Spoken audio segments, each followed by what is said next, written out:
Now, if you've been watching my videos for any time now, you know I have a strong affection for vintage slot cars.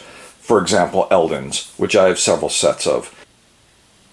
I love electric slot cars and they're a ton of fun.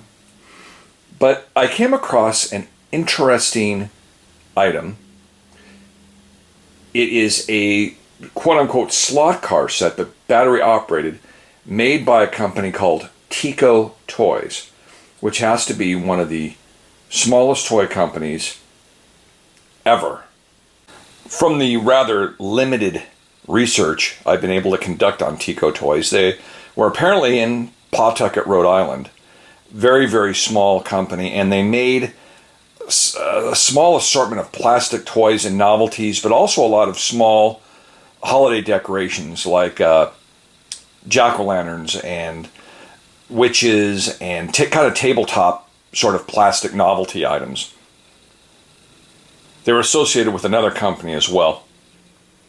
And I would imagine Tico Toys was the subdivision for toys versus some of their other novelties. But I saw a couple of these cars online, and I saw this particular set just by looking through and Googling. And then I just came across this set on eBay, which is very similar, and I had to have it. So here it is. It's a rather large box, and it's the American Classic Speedway from Tico Toys, and it's battery operated slot car set. And I got this. I paid a pretty good dollar value for it. And I just had to have this because this is like extraordinarily rare, and it's from 1960, and I really wanted to see what was a 1960 battery operated race set like. What could it be like? And this is very fascinating. As I take the cover off, the box is in fair shape. It's a little ripped up, but all the plastic survives in it. So it's got some tears and stuff in it, but it's in pretty good condition.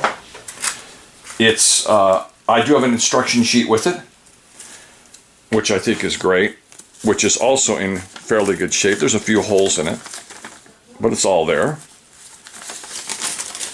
And the cars, which we'll get into in a moment. Oop, I just activated it. The cars, haven't had to do a lot of restoration with, but they're very fragile plastic. It's that old kind of breakable sort of plastic. And I'm trying to get these going just enough to race them around the track a few times.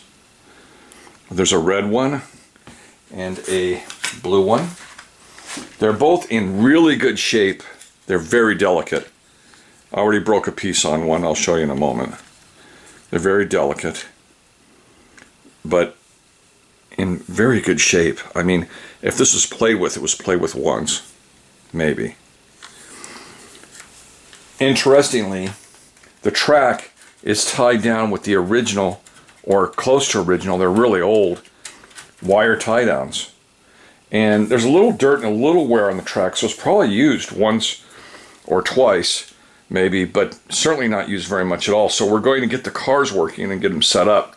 So let me show you what I've done with the cars so far. Is they each come with a battery hold down on these little clips. Okay, and the instructions are to spread the side of the car open to get past these tabs to get to remove the battery hold down. And I don't like that because I'm afraid with too much bending, this plastic's going to crack and break. So what I did is I fabricated, and I know this is cheesy, I fabricated just a rubber band hold down for right now, and I used a piece of foil right in here on the contacts. And the reason I did that was you're supposed to turn it on by moving this little lever, and that is just a friction fit. If you can see it right in there, that's just friction, and that's just going to break. And as a matter of fact, when I was dealing with it, this little portion right in here, this little axle turning part, that basically just pulls a contact up against the battery portion here to turn the car on. And there's the motor, by the way. Anyway, it broke right there. It's just really old plastic. So I pushed it in the forward position and then used a little bit of piece of aluminum foil to make permanent contact. And then to turn the car on, you just push the battery down all the way. And I just used a rubber band from here to here. Very inartistic and rather ugly, but for just the amount of time I want to use it for, and as long as the rubber band doesn't drag on the track, it should work. But I put this car on a short piece of track and just skittled right away. It's not like the Eldons where the wheels that are 5-10 years old are just dry and crumbling. These wheels still grab. So we're going to carefully take the track off these pieces, or take the track off the box hold downs, and set up the course and run these cars. So stand by. We've removed the track pieces from the box, which was wired in rather tautly, by the way, and we're putting the track together simply by kind of like a motorific or an Eldon, kind of just like, bending the pieces together. Trying to do this with dropping them on, and they just kind of connect like that. We have two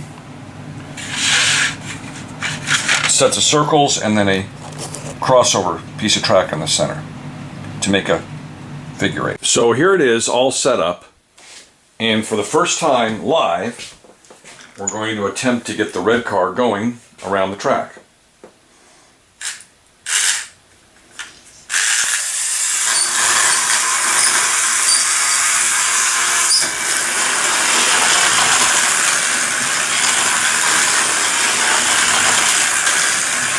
That is cute.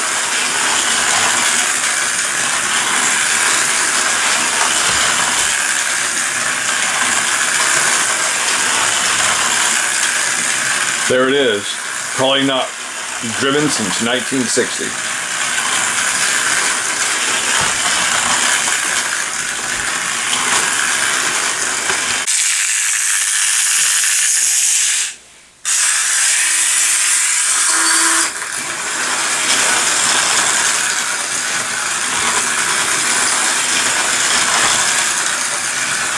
I'm going to probably get the speed up a little bit by oiling the motor and fixing those contacts a little better, but you get the idea. Actually works after all this time.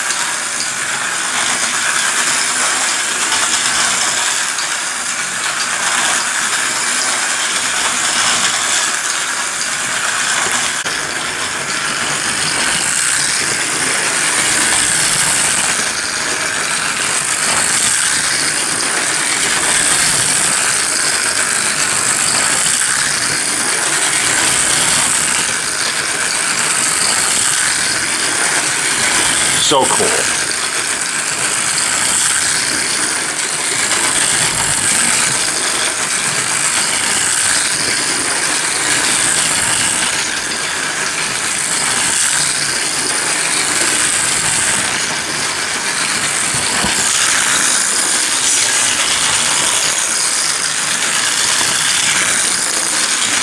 Neat little models.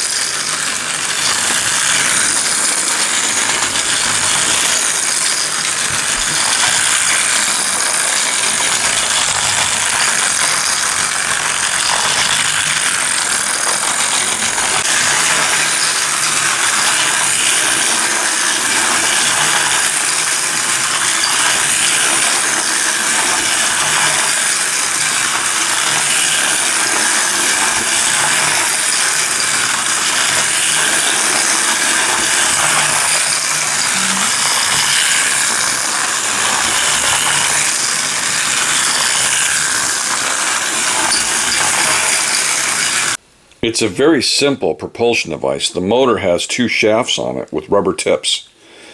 And when the car is put on the track,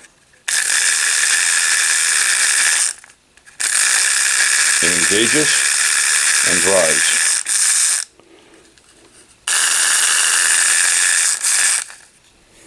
Very cool.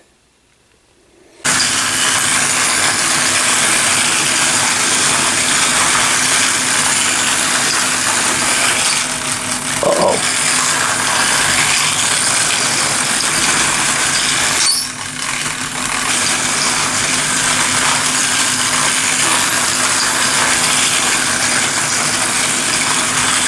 That is still not making great contact.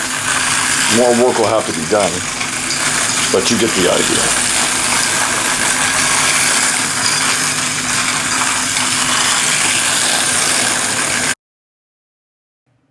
Hello, this is William Henry Washington III. Thank you for watching our video production.